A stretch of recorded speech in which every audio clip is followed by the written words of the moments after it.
Radio Publique Africaine.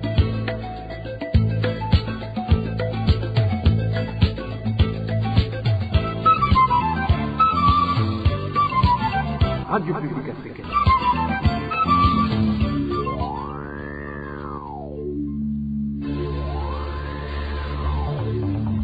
C'est le moment de suivre le journal parlé en français. À la présentation, Onésime Douchimakité. Merci d'être au rendez-vous de l'actualité de ce samedi 11 février 2023, dont voici les grands titres. Les agriculteurs de Gitega continuent à faire l'accueil au bureau postal de la capitale politique du Burundi pour verser la deuxième tranche de paiement qui leur permettra d'avoir le fertilisant FOMI. Entre-temps, le ministre ayant l'agriculture dans ses attributions reconnaît que le secteur de l'agriculture est menacé par l'insuffisance de l'engrais chimique, mais tranquillise que ces intrants seront bientôt disponibles parce qu'ils ont déjà ordonné l'importation de ce produit. À la une également, les enseignants en mairie de Bujumbura s'insurgent contre les cotisations forcées qui seront destinées à la construction du stade Intwari. Le mini-magazine au cœur de la société d'aujourd'hui revient sur les déclarations du gouvernement du Burundi selon lesquelles le pouvoir de Gitega attend toujours l'extradition par le Rwanda des présumés putschistes de 2015. Voilà pour le sommaire.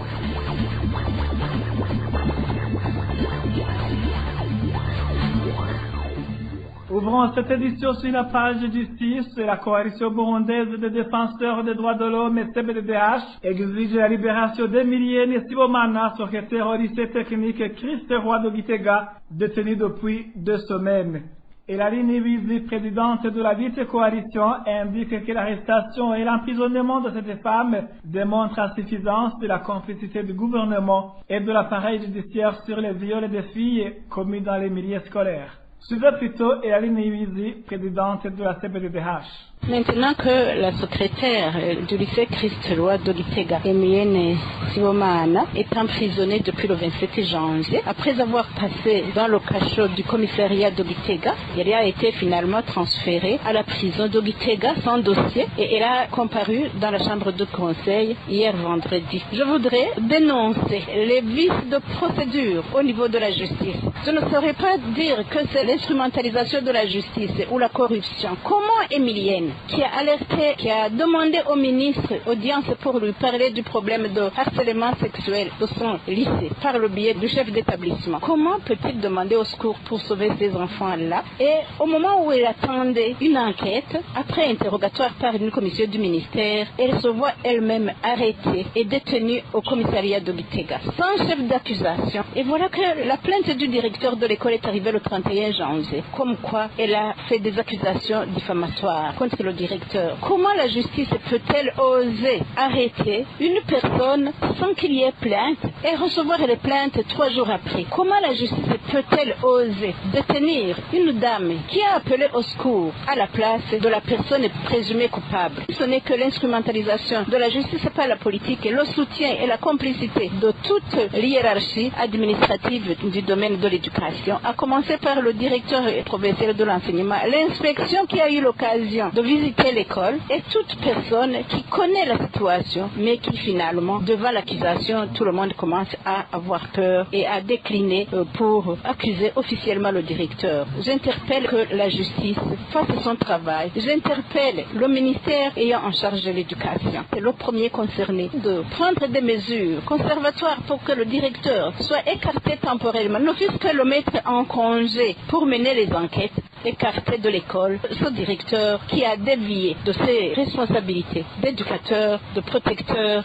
de l'école. À côté de ce cas de Christ-Roi, il y a plusieurs cas que les parents se lèvent, qu'ils dénoncent dans toutes les écoles du pays, afin que vos enfants, filles, ne soient plus victimes de ce harcèlement et actes sexuels à l'école. C'était Eline Iwizi, la présidente de la coalition burundaise des défenseurs des droits de l'homme, CBDH en sigle.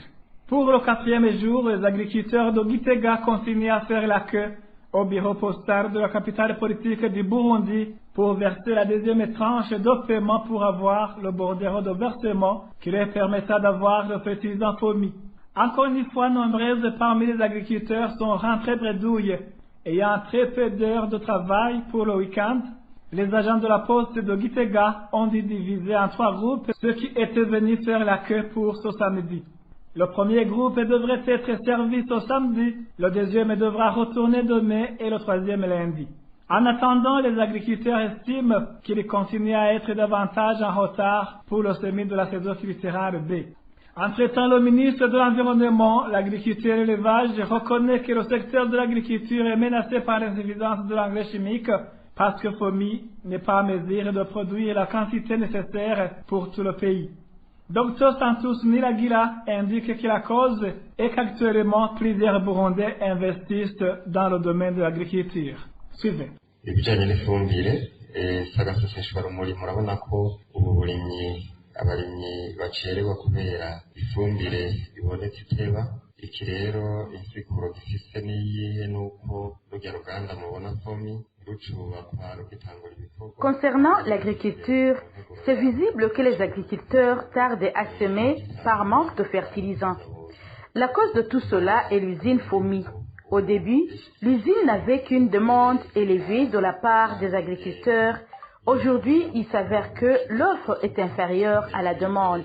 Au début, ils pouvaient satisfaire tout le monde, mais actuellement, des Burundais s'orientent en grand nombre dans le secteur agricole, y compris des intellectuels et des investisseurs avec des grands capitaux. C'est-à-dire que les terres agricoles ont été agrandies et du coup, le nombre de ceux qui utilisent le fertilisant ne cesse de s'accroître. Nous avons aussi des problèmes des semences sélectionnées parce qu'on n'en a pas en quantité suffisante. C'est aussi un problème au niveau du pays. C'est pour cela qu'on soutient l'Isabou. Bientôt, on va appuyer la direction provinciale de l'agriculture et de l'élevage et ceux qui multiplient les semences.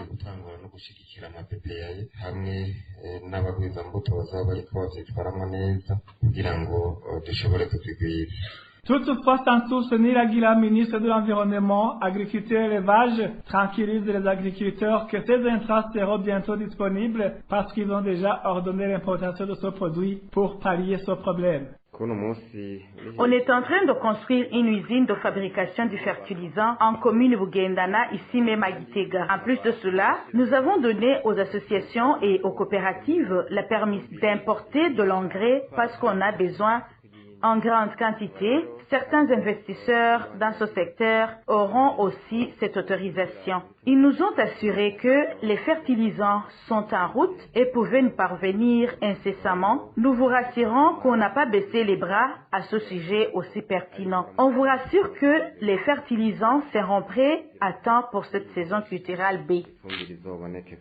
C'était Santos Niragira, le ministre de l'Environnement, l'Agriculture et l'Élevage. Après une petite transition, nous ouvrons la page consacrée aux nouvelles de la société. Les enseignants de la direction de l'enseignement en mairie de Bujumbura s'insurgent contre les cotisations obligatoires qu'ils versent sous prétexte de contribution à la construction du stade Intwari. Ils disent qu'il s'agit plutôt de détournement parce qu'ils ne reçoivent pas de quittance au versement.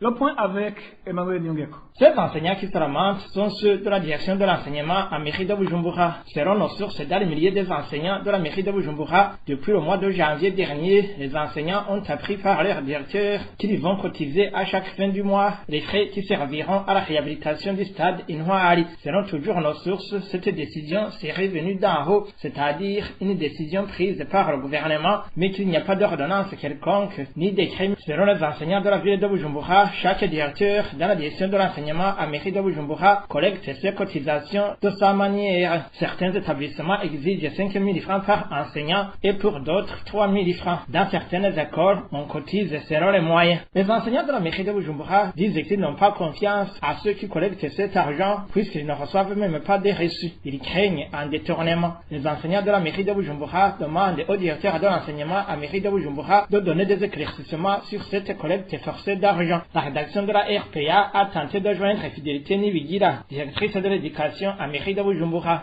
Son téléphone est sonné sans que personne ne décroche. Toujours à Bujumbura, certains habitants qui font l'extraction de sable et du gravier dans la rivière Kizingwe en zone Kanyosha déplorent la contribution de 8 000 francs burundais qui leur sont exigés par les responsables du parti CNDD-FDD dans la dite zone en collaboration avec Zimbonerakure. À part que personne parmi tes habitants ne sait pas encore cette contribution est utilisée, ils font savoir que même le Premier ministre avait suspendu de telles coopératives qui exigent de ce genre de contribution. L'un des habitants de la localité témoigne.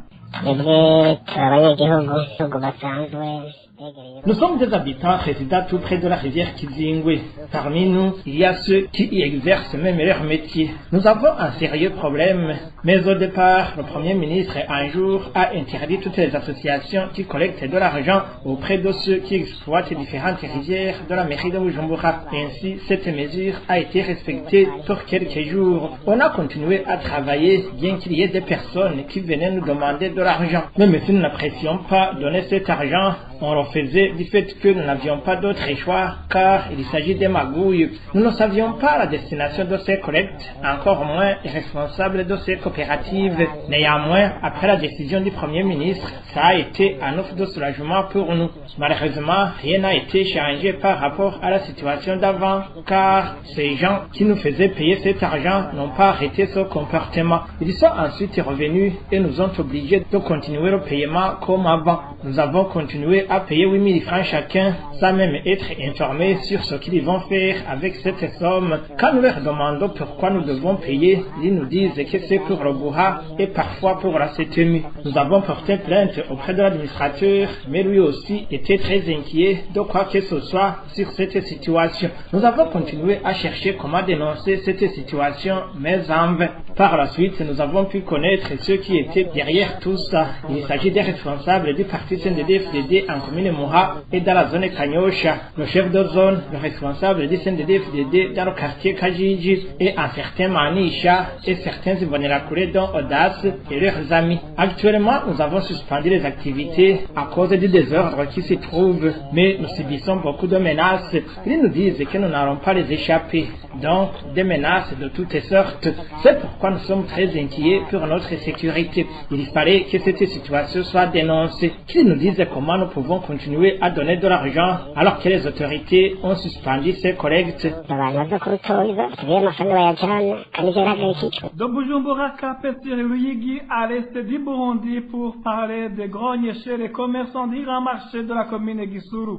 À l'origine, les autorités de la place ont mal exécuté la mesure du Premier ministre qui consiste à déplacer tous les commerçants de l'ancien marché de cette commune vers le marché nouvellement construit. Les 10 responsables administratifs auraient déplacé tous les commerçants à l'exception des membres du parti CNDD-FDD qui sont toujours dans l'ancien marché. Répétez avec Marie-Ange Irakoze. Les commerçants qui mènent leurs activités dans le nouveau marché de la commune Gisuru indiquent ne pas comprendre pourquoi il y a des commerçants qui sont restés dans l'ancien marché alors que la mesure concernait tous les commerçants de ce marché. Selon notre source, dans le marché communal Gisuru, ce jeudi était destiné à l'ouverture du nouveau marché moderne, mais ce qui a fâché les commerçants est qu'il y a certains commerçants qui se croient intouchables, qui ont refusé de décamper vers le nouveau marché parce qu'ils sont membres du CNDD-FDD. Écoutez un des commerçants de ce marché.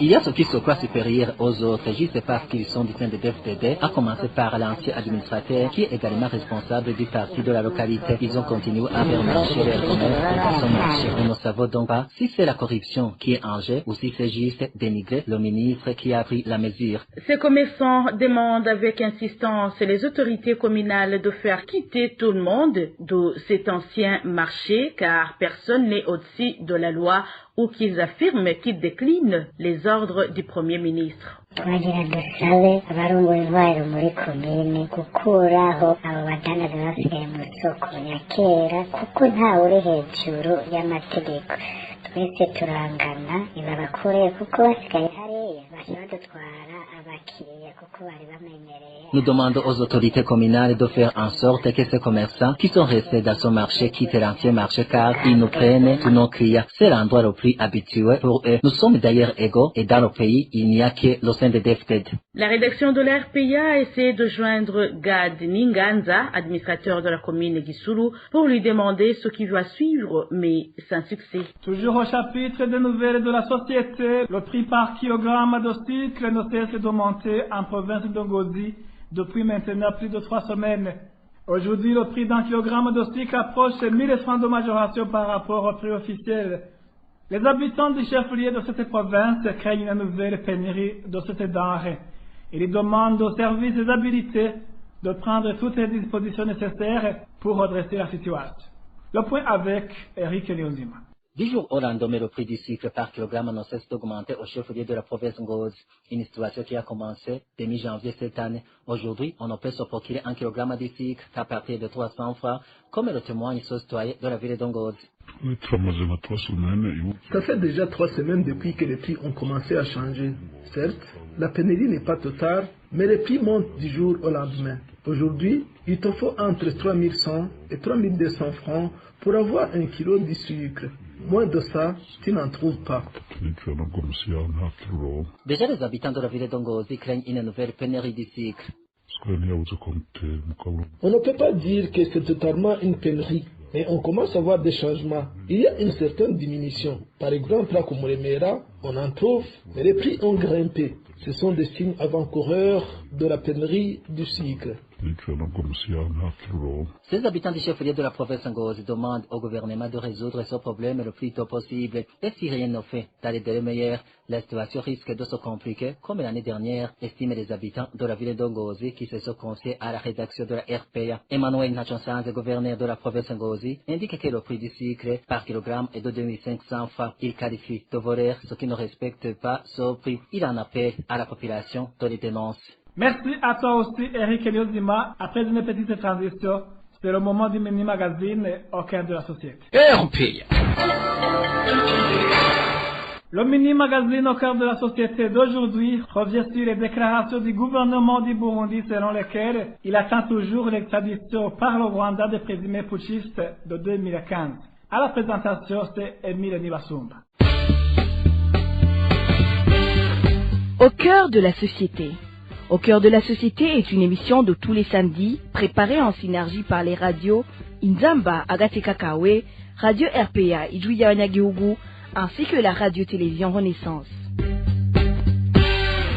Pour renouer davantage les relations entre le Rwanda et le Burundi, le Rwanda doit extrader les putschistes de 2015, selon le ministre burundais des Affaires étrangères. Qu'en disent certains politiques de l'opposition? La réponse, c'est dans le mini-magazine au cœur de la société de ce 11 février 2023. À la présentation, c'est Emile Nibasumba. Ce jeudi, alors qu'il présentait le bilan des réalisations de son ministère au dernier trimestre de l'année 2022, le ministre burundais des Affaires étrangères, Albert Shingiro, a dit que les relations entre le Burundi et le Rwanda deviendraient normales après l'extradition des personnes accusées de tenter de renverser le pouvoir en 2015. Concernant les bonnes relations avec les pays de la région, en particulier nos voisins, nous continuons à tout faire à travers la vision du président de la République pour que tous les pays voisins et ceux de la région, nous ayons de bonnes relations. Même avec le Rwanda, un pays avec lequel nous avons eu des conflits suite à la crise de 2015, nous sommes en train de tout faire pour que les relations retournent à la normale. Vous avez vu que le chef d'État rwandais a visité le Burundi samedi dernier.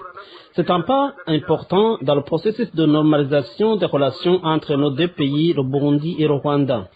Mais il y a encore un point de discorde. Nous attendons qu'ils nous remettent les auteurs de la tentative de coup d'État de mai 2015 qui ont demandé asile dans ce pays. Nous espérons qu'ils vont nous les remettre sous paix ou selon leur convenance, parce que nous restons convaincus qu'un pays voisin ne peut pas sacrifier les relations de bon voisinage pour mettre en avant les intérêts d'une vingtaine de personnes. Albert Shingiro a parlé en Kirundi et la traduction en français a été faite par Bonfils Nyongere de la radio Inzamba. Au micro de nos confrères de la télévision Renaissance, le président du parti RDB, qui était aussi parmi les organisateurs de première ligne des manifestations contre le troisième mandat du président de la République en 2015, estime que le pouvoir en place n'a pas le droit de réclamer cette extradition. Il faut comprendre d'abord que le pouvoir de M. Fassel Ndayishimiye est un pouvoir né du pouvoir de Feu Pierre Nkurunziza lui-même, qui était un pouvoir issu du coup d'État électoral. Prenez les membres de la Cour de la Communauté d'Afrique de l'Est qui a jugé récemment que le troisième mandat de M. Pierre Nkurunziza a violé à la fois la constitution du Burundi et le traité mettant en place la communauté est-africaine. C'est-à-dire que M. Pierre Nkurunziza a utilisé la force des armes pour conserver le pouvoir, et cela, c'est la meilleure définition d'un coup d'État électoral. Donc, les autorités issues d'un coup d'État électoral n'ont pas l'autorité morale, pas même la légalité de pouvoir demander l'extradition de ceux qui l'accusent d'avoir tenté de faire un coup d'État. Et c'est pas tout.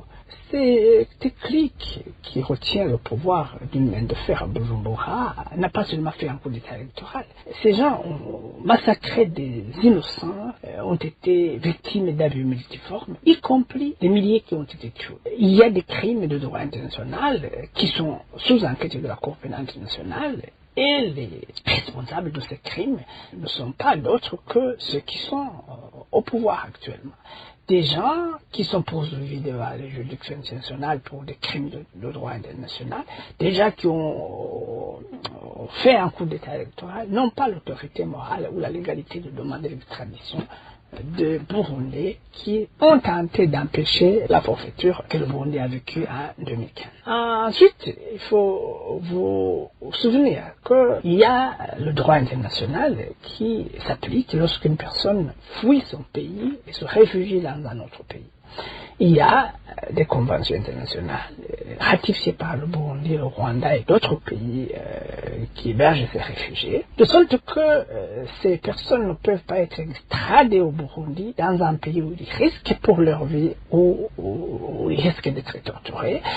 Donc un pays ne peut s'autoriser à extrader ces personnes sans s'exposer à des poursuites internationales. Pour Jérémy Minani, il faut plutôt privilégier les négociations politiques. Et Fassel Ndayishimiye, c'est qu'il y a un conflit politique, un contentieux politique. Au lieu de chercher à s'asseoir ensemble avec nous pour trouver une solution durable à ce conflit, il tente de demander l'impossible, c'est-à-dire l'extradition de certains d'entre nous. Je ne comprends pas pourquoi M. Fassel Ndayishimiye n'a pas le courage de vouloir vider ce contentieux, parce qu'après, c'est lorsque ce contentieux est vidé, nous rentrerons de nous-mêmes. Aussi longtemps que nous serons convaincus que notre sécurité est garantie, que nous pouvons travailler pour aider notre pays à se développer et surtout à sauvegarder les acquis démocratiques issus de l'accord d'Arusha. Bref, la demande du pouvoir de M. Fassel Ndayishimiye manque d'élégance.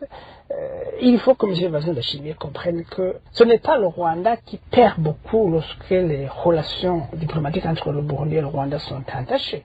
Il y a un problème lorsque le corridor utilisé par les Burundais pour s'approvisionner dans la communauté d'Afrique de l'Est, le corridor qui passe par le Rwanda, l'Ouganda, vers le Kenya et puis vers le Sud-Soudan est bloqué. Je ne comprends pas qu'une personne responsable qui s'imposerait un embargo simplement pour demander l'extradition des personnes qui accusent d'avoir tenté de faire un coup d'État, alors qu'il sait lui-même que entre lui et ces personnes, il n'y a qu'un conflit politique qui ne peut être résolu que par un dialogue politique. En octobre dernier, le gouvernement du Burundi a annoncé l'ouverture des frontières terrestres avec le Rwanda après plus de 2 ans de fermeture. Les frontières aériennes, elles, étaient restées ouvertes. Et voilà, c'est par ici que nous mettons un point final au mini-magazine au cœur de la société de ce 11 février 2023. Merci à vous tous qui nous avez suivis. À la présentation, c'était Émile Nwasumba. À samedi prochain, si Dieu le veut. C'était l'émission Au cœur de la société.